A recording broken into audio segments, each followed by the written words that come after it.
Good afternoon, sir. This is Harini and this is Jagadeesh, and we have teamed together for the CFO.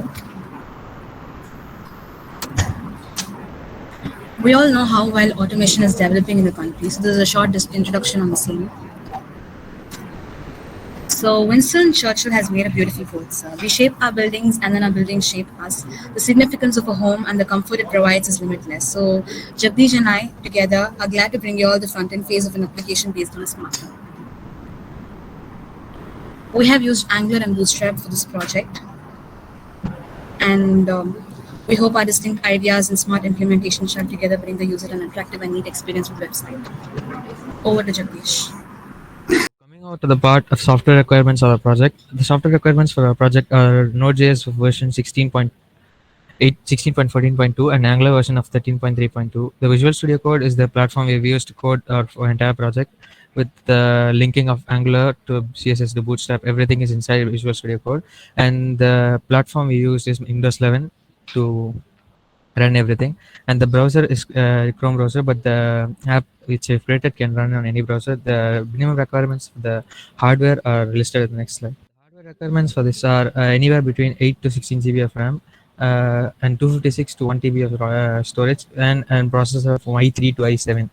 Since our project is widely ranged between this a low comparative device to high comparative device, our project can run on pretty much any laptop to Harni.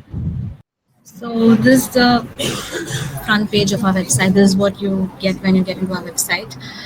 And once we toggle to the home button, we come across an image slider. It's an automatic image slider. We have only used HTML and CSS for the same.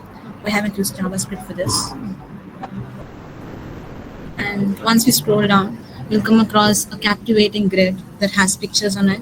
And when you hover your cursor over each and every picture, you'll come across a white background with a black text that says the name of the room. Suppose this is kitchen. So when I hover my cursor over this, it says kitchen. And similarly, the same for everything. Over to Jagdish. Of subscription. The subscription page here is offering a service that our company or our website that provides for an entire home. We provide a package where we install 10 different devices in all over your house. For example, a smart home automation camera, a smart home automation door lock, and such devices all over your house, and provide an interfaceable tablet which you can control every single device with. So that we have provided subscription packages for such services, and the subscription packages are of three forms: basic, pro, and premium. And the prices are listed as, and the prices and features are as listed as here.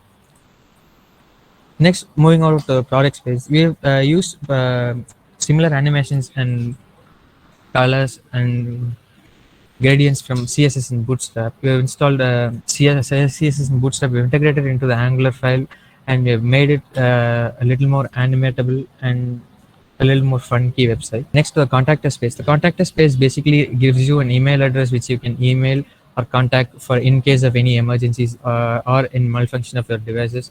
And the quote here, how home is where the comfort is, but the real comfort is living smart and simple, is the motto of our website. Over to Harini. About the What's New page, similarly, when you transit over each and every grid here, we have made hexagonal grids. We have taken references from several websites which we'll be discussing about in the next slide. But about this, when you transit over each and every grid here, you will come across a window that lights and you will get a clear picture of the product. That's about this. And finally, coming to the references part, we have used overlay efforts, flipping, and other special effects from W3 schools. We have taken formats for certain buttons and navigation bar formats and stuff like that from getbootstrap.com. And similarly, from CodePen and Angular.io, we have taken other references. Thank you so much for the opportunity, sir. Thank you.